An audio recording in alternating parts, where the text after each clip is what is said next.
तालका news Saidabad वेझो ॻोठ पहाड़ खान जमाली बिरादरी जहिड़े दौरान कुछ वक्त पहिरियां सोहेल जमाली के वॾे भाउ नज़र मोहम्मद जमाली SSP मटियारी आसिफ बुगियो मखदूम महबूब ज़माना चीफ सरदार रेस महबूब आलम जमाली रेस मीर मोहम्मद जमाली के खिलाफ हाई कोर्ट में पिटीशन दाखिल कराई वई, जैके सेशन कोर्ट मटियारी केस के कूड़ो साबित करे छॾियो ऐं केस डिसमिस करे छॾियो।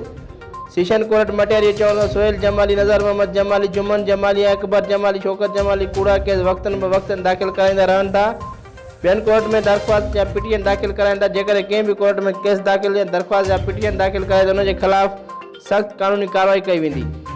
सेशन कोर्ट मटियारी SSP ऐं मखदूम के खिलाफ पिटीशन दाखिल कराई हुई, उनकी कापी सेशन कोर्ट में जारी कल नोटिफिकेशन सिंध सोशल न्यूज़ हासिल करे वरिती।